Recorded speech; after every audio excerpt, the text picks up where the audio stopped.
好要代替伫这个月23要来去车钱，交通部长陈世凯呢，就望讲代替去车钱了后会当愈安全。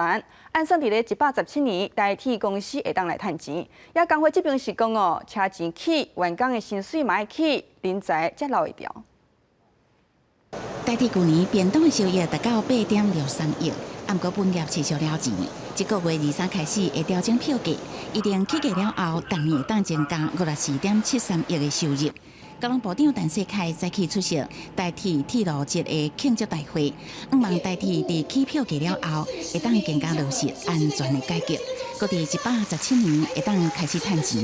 台铁在台湾服务了138年，那这一次经历了30年没有调整票价哈，那这一次其实我看社会上大家也都蛮支持台铁，可以调整票价，让它有足够的经费，可以第一让这个安全能够做得更好。对代替确定花灯优惠用点数加到5至8倍，也是互人批评。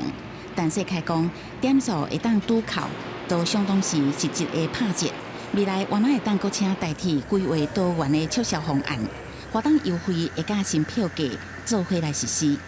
代替企业工会表示，票价调整应该联动员工的福利，等咧甲资方积极协商。现有的员工没有办法得到这些满足的话，当然留住人才，这也是一个成为最大的一个问题。福利的转换跟权利的捍卫，然后这个薪资跟津贴的部分一定要跟着往前走。夜点费120元，已经是低于所有轨道运输业界的行情。我们的危险津贴也已经是低于整个轨道运输业或者是相关高危险行业。产业工会坦白讲，代替价薪一直无解决，更加烦恼未来 T-Pass 加花灯的优惠，可能有部分拢爱由公司来吸收。